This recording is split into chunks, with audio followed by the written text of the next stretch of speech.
everyone, welcome to my channel. Today I'll be showing you how to make healthy brownies. This recipe is suitable for people who are diabetic, are gluten intolerant or are dieting, so let's get started. Preheat the oven to gas mark 5. Add 800 grams of black beans, 3 eggs, 200 grams of fat-free Greek yogurt, 200 grams of xylitol, 60 grams of cocoa powder, 1 tablespoon of coffee granules, 1 tablespoon of vanilla extract. Using a hand mixer, mix all of the ingredients together until the texture is smooth. Then add 1.5 teaspoons of gluten-free baking powder and stir until well combined. Butter your parchment paper.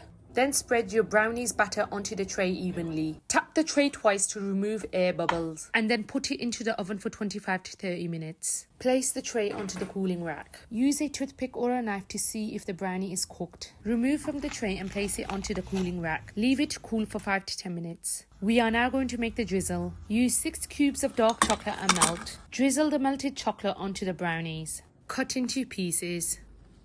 Place a slice onto a plate. And that's it, your brownies are ready to be eaten. Tasty.